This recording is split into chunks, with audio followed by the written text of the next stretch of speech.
Hello friends, welcome to keep ideas channel. வீடியோக்கு போகிறதுக்கு முன்னாடி எல்லாருக்கும் ஹாப்பி தீபாவளி. ரொம்ப சேஃபாக கிராக்கர்ஸ்லாம் வெடிங்க.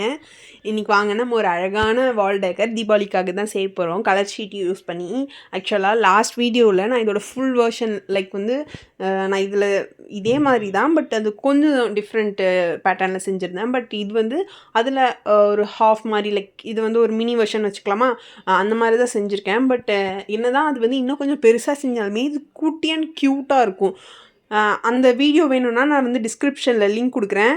அதாவது நான் இப்போ சொல்லும்போது உங்களுக்கு புரியாது, பட் நீங்கள் அந்த வீடியோ போய் பார்த்தீங்கன்னா உங்களுக்கு புரியும். இது வந்து எனக்கு 2 கிராஃப்டில் எது பிடிச்சதுன்னு கேட்டால் நான் இது தான் சொல்லுவேன். ஏன்னா எனக்கு அந்தளவு இந்த கிராஃப்ட் பிடிச்சிருக்கு. சிம்பிள் அண்ட் க்யூட்டாகவே இருக்குது. சரி வாங்க நான் எப்படி செய்யலான்னு சொல்லிட்டு பார்க்கலாம்.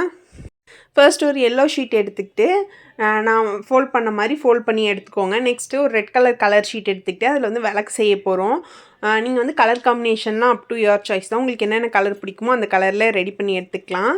இப்போ நான் வந்து விளக்கு ரெடி பண்ண போகிறேன். ஸோ அதனால் ரெட் கலர் எடுத்துக்கிட்டேன். உங்களுக்கு வேணுன்னா நீங்கள் ப்ரௌன் கலர் கூட எடுத்துக்கலாம், அதுவுமே நல்லாயிருக்கும். அதை வந்து ஜிக்ஸாக் மாடலில் மடிச்சிக்கலாம். நீங்கள் வந்து ஜிக்ஸாக் மாடல் வந்து ஈவனாக உங்களுக்கு மடிக்க தெரியாதுன்னா நீங்கள் வந்து அந்த பேப்பர் வந்து ஃபோல்ட் பண்ணிவிட்டு அதுக்கப்புறம் மடிக்கலாம். நீங்கள் ஃபோல்ட் பண்ணிவிட்டு மடிக்கும்போது அது வந்து உங்களுக்கு ஈவனாக வரும். அதாவது ஒரு 8 டைம்ஸ் ஃபோல்ட் பண்ணிக்கோங்க. ஃபோல்ட் பண்ணிவிட்டு அதுக்கப்புறம் அதை விரித்து விட்டுட்டு அதுக்கப்புறம் ஜிக்ஸாக் மாடலில் மடிங்க. அப்போ ஈவனாக வரும். நெக்ஸ்ட் அதுக்கு மேலே கம் அப்ளை பண்ணி 2ஆக மடக்கி ஒன்றோட ஒன்று ஒட்டி விட்டுட்டு அதை விரித்து விட்டிங்கன்னா அழகான ஒரு விளக்கோட பேஸ் ரெடி. தென் வந்து விளக்கு வந்து மேலே எரியிற மாதிரி இப்போ நம்ம நெக்ஸ்ட்டு ரெடி பண்ண போகிறோம். அதுக்கு வந்து நான் வந்து எல்லோ கலர் ஷீட் எடுத்துக்கிட்டேன். அதாவது ட்ரையாங்கிள் ஷேப்பில் கட் பண்ணிவிட்டு எல்லோ கலர் ஷீட் எடுத்துக்கிட்டேன். அதையும் வந்து ஜிக்ஸாக் மாடலில் மடிச்சுட்டு அதோட டாப்பில் வந்து கம் அப்ளை பண்ணி 2ஆக மடக்கி ஒன்றோட ஒன்று ஒட்டி விட்டுக்க போகிறோம். அவ்வளோதான், ஒரு விளக்கு வந்து அழகாக எரியிற மாதிரி ரெடி ஆகிடும். இது நான் அப்படியே விடாமல் மேலே வந்து ரெட் கலர் பெயிண்ட் பண்ண போகிறேன். ஸோ தட் கொஞ்சம் ஹைலைட்டாக தெரியும். இப்போ இது வரைக்குமே எல்லாமே சிமிலர், ஒரே ஸ்டெப் தான். அதாவது நான் முன்னாடி ஒரு கிராஃப்ட் செஞ்சேன்னு சொன்னேன் இல்லையா, அதுவும் இதுவும் ஒரே ஸ்டெப் தான்.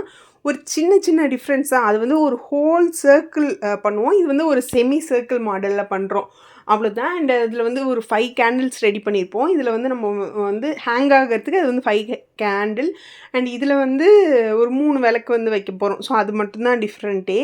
பட் வந்து அதுக்கும் இதுக்கும் பார்க்க வந்து கொஞ்சம் எப்படி சொல்கிறது, அது வந்து கொஞ்சம் பெருசாக தெரியும். உங்கள் வாலே கொஞ்சம் வந்து ஃபுல்லாக கவர் ஆன மாதிரி இருக்கும். இது வந்து கொஞ்சம் சிம்பிளாக இருக்கிற மாதிரி இருக்கும். ஸோ உங்களுக்கு எது பிடிக்குதோ அது வந்து உங்கள் இஷ்டம் தான். நெக்ஸ்ட் வந்து ஹேங் ஆகிருக்க மாதிரி ரெடி பண்ண போகிறோம். அதுக்காக வந்து ஒரு பேப்பர் எடுத்து ஹேங் ஆகிருக்க மாதிரி கட் பண்ணி எடுத்துக்கணும். நெக்ஸ்ட்டு சர்க்கிள் ஷேப்பில் வந்து நான் வந்து கட் பண்ணி வச்ச கார்ட்போர்டு என்கிட்ட இருந்துச்சு. அதை வந்து செமி சர்க்கிள் ஷேப்பில் கட் பண்ணி எடுத்துக்கிட்டேன். நெக்ஸ்ட்டு இதை வந்து நம்ம வந்து வாலில் ஹேங் பண்ண போகிறோம். ஸோ அதனால் வந்து ஒரு ஹோல் போட்டு மேலே த்ரெட்டால் கட் பண்ணி விட்டுக்கிட்டேன். இப்போ நம்ம பேப்பரில் கட் பண்ணி வச்சோம் இல்லையா, அதை வந்து ஒன்றோட ஒன்று ஒட்டிட்டு அடியில் வந்து நம்ம ரெடி பண்ணி வச்சுருந்த ஷீட்டால் செஞ்ச விளக்க வந்து ஒட்டி விட போகிறோம். நான் வந்து கலர் ஷீட்டுன்றதுனால பேப்பரை அப்படியே கட் பண்ணியிருக்கேன். இதே நீங்கள் சார்ட் யூஸ் பண்ணுறீங்கன்னா பேப்பரை ரோல் பண்ணுவோம் இல்லையா, அந்த மாதிரி பண்ணி ஒட்டி விடுங்க. அப்போ தான் ஸ்டேபிளாக இருக்கும். நெக்ஸ்ட்டு நம்ம இப்போ எல்லோ ஷீட்டில் ரெடி பண்ணி வச்சோம் இல்லையா, அதெல்லாம் வந்து இதில் வந்து லைனாக வந்து ப்ளேஸ் பண்ண போகிறோம். பண்ணிவிட்டு பார்த்தா அவ்வளோ அழகாக இருக்கும். இப்போ வந்து சென்டராக நம்ம வந்து ஒரு விளக்கு ரெடி பண்ணி வச்சுருந்தோம். அதையும் வந்து சென்டராக ப்ளேஸ் பண்ணிட்டா கிராஃப்ட் ரெடி. இது இன்னும் கொஞ்சம் என்ஹான்ஸ் பண்ணுறதுக்காக என்கிட்ட பீட்ஸ் இருந்தது, அதை வந்து நான் ப்ளேஸ் பண்ணிக்கிட்டேன். அவ்வளோதான். கிராஃப்ட் எப்படி இருக்குன்னு சொல்லி கமெண்ட் பண்ணுங்கள். பிடிச்சிருந்தா நம்ம சேனலை சப்ஸ்கிரைப் பண்ணிக்கோங்க. தேங்க்ஸ் ஃபார் வாட்சிங்.